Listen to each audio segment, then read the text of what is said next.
3 days worth of food is ready to go, and a whole day worth of water is ready to go, and I'm ready to go. Heading up to Dolpo at 6 in the morning, and I feel great, revived, full on power to reach Santa, or maybe a little bit ahead, and camp there for the night. It's a beautiful place, leaving Kagbeni behind. This one is Thorong Peak. Thorong lies somewhere down there. Muktinat. Manang is behind. Tilicho Peak is somewhere there. It's all covered with clouds. And also the hill that I need to climb is covered with clouds. Tired, man. Been walking for about 40 minutes now.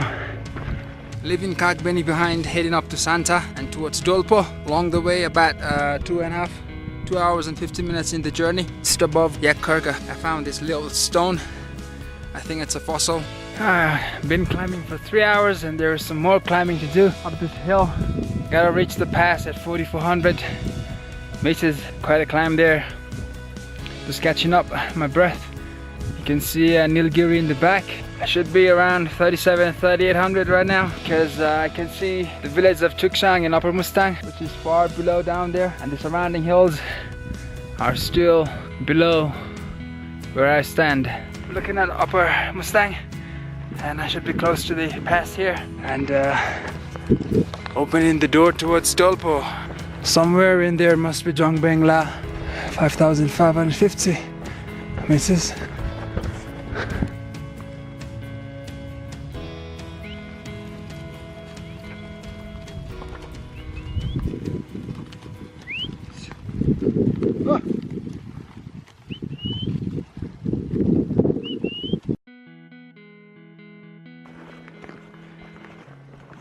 I think this should be the first pass, and it's all the way down to Santa. It was quite a tough walk up the hill. Walk maybe further down, 5 minutes, and have some snacks and water. You can see the village of Santa right below there. I'm skipping it and heading up to Golden Kola camp, which should be about 4 hours away from here. The village seems to be very small.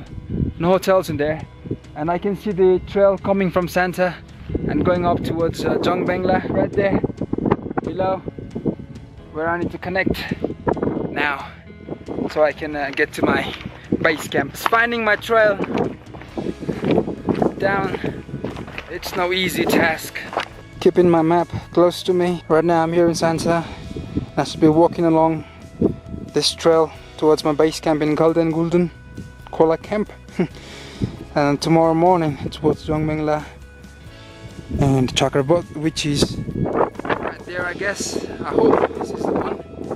This is the Coke village is right here, which is only used during the time. Golden camp must be around here. And tomorrow morning is a steep climb of about 1,300 meters towards Jungben, which I'm guessing is right here. The trail that I followed seems to be devastated by landslide, and there was no track of it, so I have to navigate again.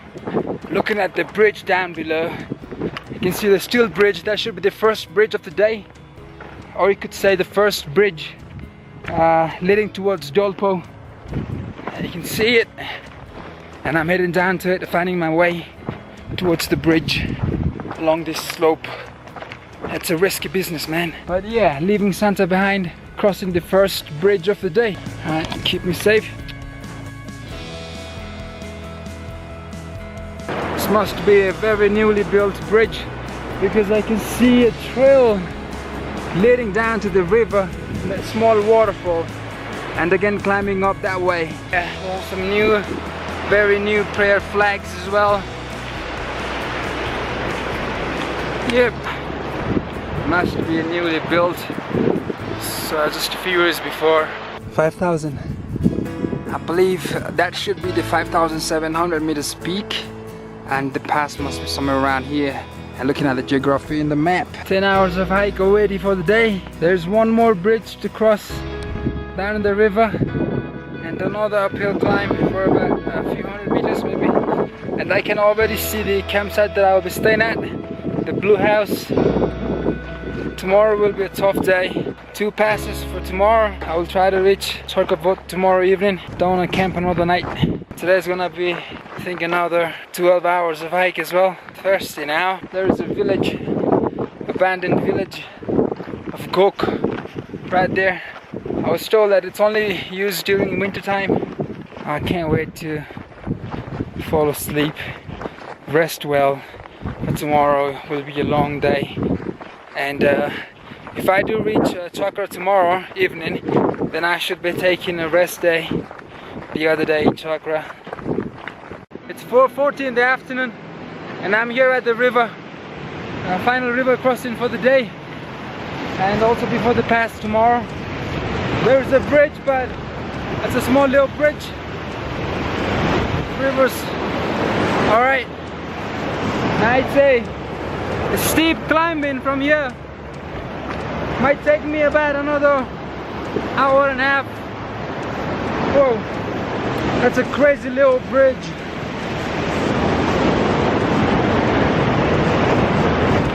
Now it's gonna be tiring. I would say 1.5 hours from here to the campsite. It's gonna be one of those toughest days on the trail. Already tired, man. 11 hours already on the trail. Final hour of climbing. This is total wreck. That's a steep climbing up there. Came all the way from there. Got down to the river. And I'm walking up. Not even halfway through, man. Should be less than an hour to the campsite. This is the gateway to the village of Gok. My campsite is on the other side of the hill. I stood near the stone walls and gazed towards Gok village. I realized an alternative route. Perhaps I should have taken this trail. The village sat with a 360 view of the surrounding hills and the mountains. As I stood in silence, I saw a small herd of the Himalayan blue sheep, done with grazing on the last remaining greens before winter. The night was fading in while the animals were all returning home. They walked into the sunset.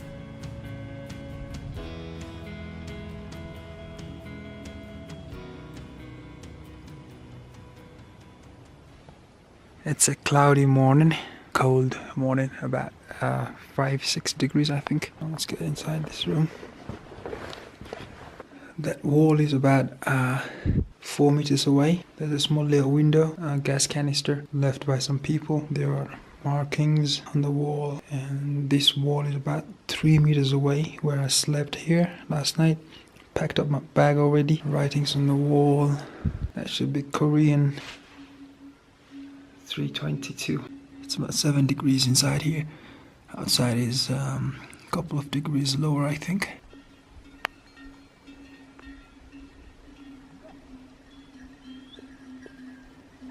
The man and 2 boys whom I shared the shelter with were now walking their mules up the pass.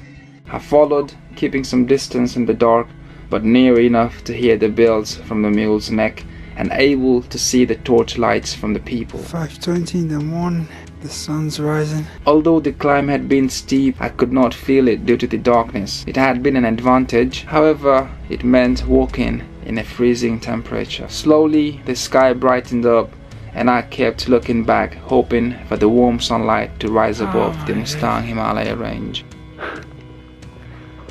Let me catch my breath. My hands are cold as well, I can't hold the camera. It's almost 6 in the morning. I've been walking for about 2.5 hours. It's really cold, it's freezing, my mouth is not moving at all. But yeah, good news, I can see some prayer flags right there. Jungben, 2.5 hours. 2.5 hours. 1,300 meters of elevation. Fuck. I can't speak.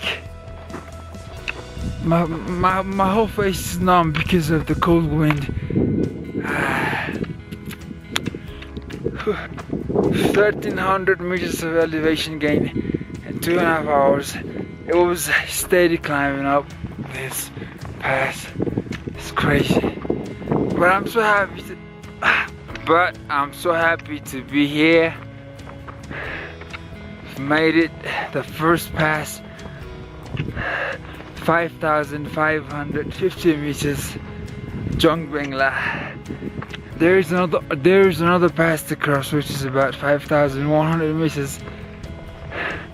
But yeah, this one is beautiful.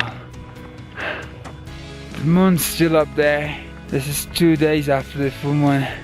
Still up there. Sun's coming up that hill. Should take about another 20-30 minutes for the sun to fully come up and warm up the area. But yeah, it's really cold. It's freezing. Just a minute away from the summit.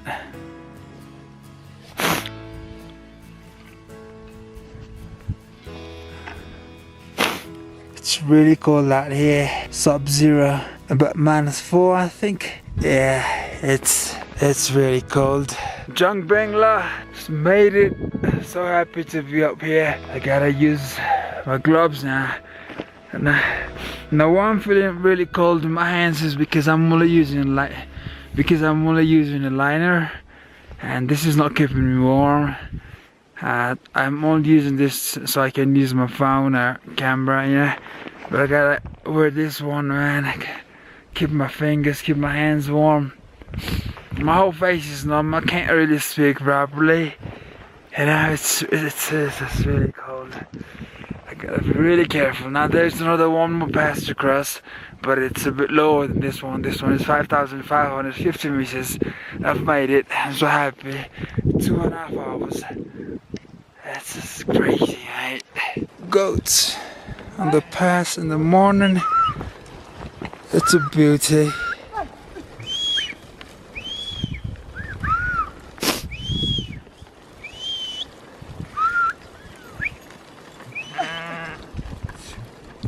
Mountain goats, what a beauty.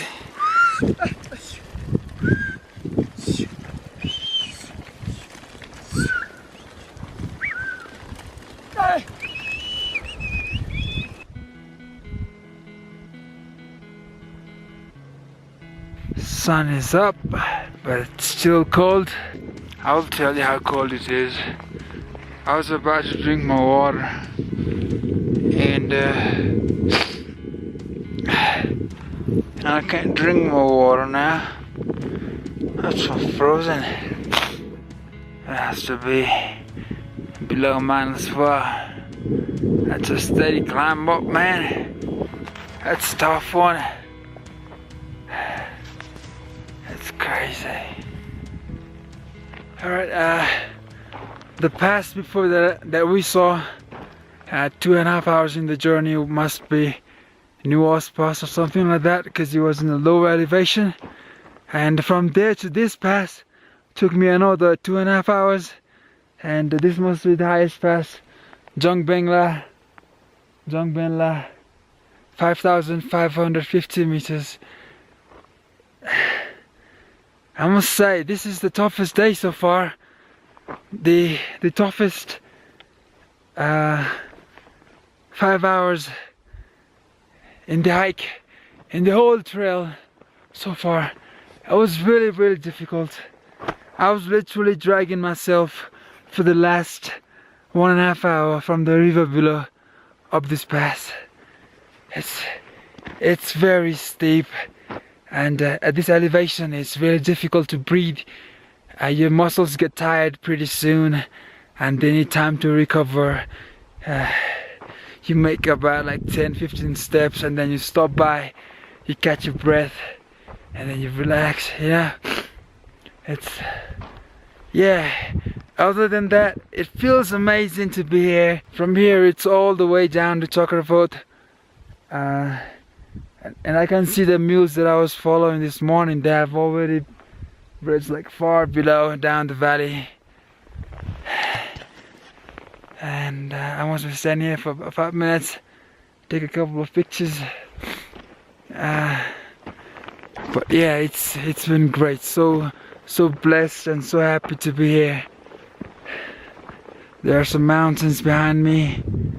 I was now standing north of the Dhaulagiri Himal, the 7th highest peak in the world. Dhaulagiri Himal range and the Mukur Himal range created a natural wall towards the south, while the Tibetan plateau stretched in the north. The hills were perfectly molded by the wind that swept through the valley day in, day out. Nulung Sumda Kharka is where the nomads from Chharka village come to graze the yaks during summer. This vast valley turns into pasture and a safe haven for the animals, which becomes the home as long as the summer lasts.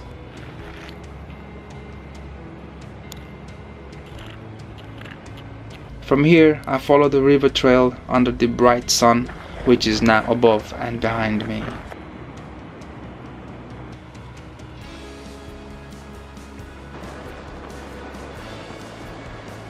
Alone I walk. The sun melts the hills and turns it into trail. My boots enjoy every touch of the ground as my feet suffer with blisters. Far away, the hilltops covered with snow, melting water roar with the river. The inner self at peace, I walk alone. It's been about 10.5 hours of walking already. We've got a good 3 hours perhaps more to Chharka Bhot. It's gonna be a long day. I can feel blisters in my feet already. Not really tired, but yeah, if I do have the chance to rest, I would rest. I was at the main pass, Jungben, about 8:30 in the morning, and I've been walking ever since. It's about 2:20 in the afternoon, and I've been walking along this river. It's just flat land, so I cannot run. Just gotta walk and walk and walk. Still got about 2.5 to 3 hours left. But it's what a sunny day. There is no trace of clouds. It's all blue sky. I now had to reach the other hill to be at Chharka Bhot. That meant reaching the bridge below. A final push. This was a long day and I enjoyed walking through.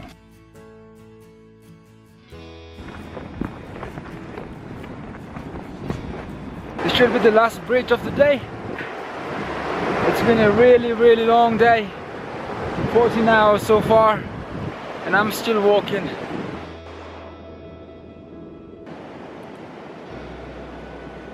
This morning wall looks like it's 50 meters long. Could this be the longest one in Dolpo?